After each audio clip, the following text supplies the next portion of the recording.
ए, B और सी ये तीनों पार्टनर्स हैं। इनमें से जो पार्टनर सी है उसको इस बात की गारंटी दी गई है कि उसका प्रॉफिट मिनिमम ₹40,000 पर एनम होगा ही होगा।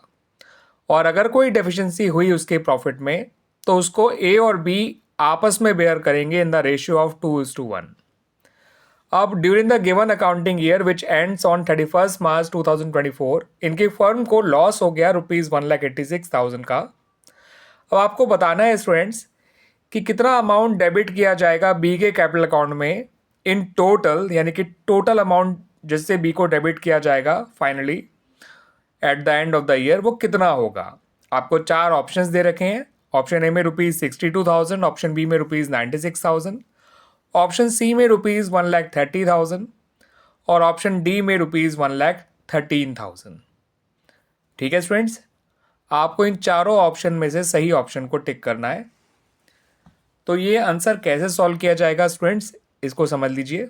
ये जो क्वेश्चन है इसको कैसे सॉल्व किया जाएगा, कैसे सही आंसर तक, सही ऑप्शन तक पहुंचा जाएगा, उसको समझ लीजिए। सबसे पहले तो यहाँ पर एक बात का ध्यान रखिए कि यहाँ पर पार्टनर्स का पुराना प्रॉफिट शेयरिंग रेशियो नहीं दे रखा है। ठीक है स्टूडेंट्स, तो आप इनका पुराना प्रॉफिट शेयरिंग रेशियो इक्वल ले लीजिए।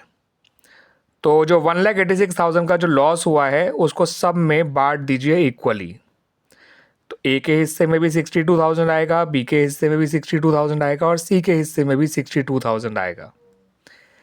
ठीक है स्टूडेंट्स, अब सी के हिस्से का लॉस आ रहा है कितना, 62,000, मगर हमें सी के लिए चाहिए कितना प्रॉफिट, 40,000।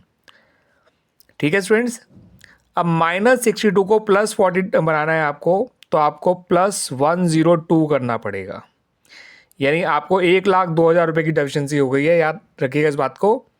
अब इस 1,02,000 की डेफिशिएंसी को ए और बी आपस में बेयर करेंगे 2:1 के रेशियो में। तो इसको जब आप डिवाइड करेंगे 3 से, क्योंकि 2:1 का मतलब आप इसको 3 से डिवाइड करेंगे तो आएगा 34,000, इंटू 2 कर दीजिए, 68,000 से ए डेबिट होगा और इंटू 1 करेंगे तो 34,000 से बी डेबिट होगा। तो ए फाइनली डेबिट हो रहा है 1,30,000 से और बी डेबिट हो रहा है फाइनली ₹96,000 से। ठीक है स्टूडेंट्स, हमसे ए का नहीं पूछा गया, बी का पूछा गया कि बी ओवरऑल फाइनली कितने अमाउंट से डेबिट हो रहा है। तो आप देख सकते हैं वो डेबिट हो रहा है विद ₹96,000। ठीक है स्टूडेंट्स, पहले लॉस को सब में बांट दिया, फिर देखा कि सी के लॉस को हमें 40 प्रॉफिट बनाना है तो कितनी डेफिशिएंसी हो रही है 1,02,000 की, उसको हमने ए और बी से रिकवर किया इन द रेशियो 2:1।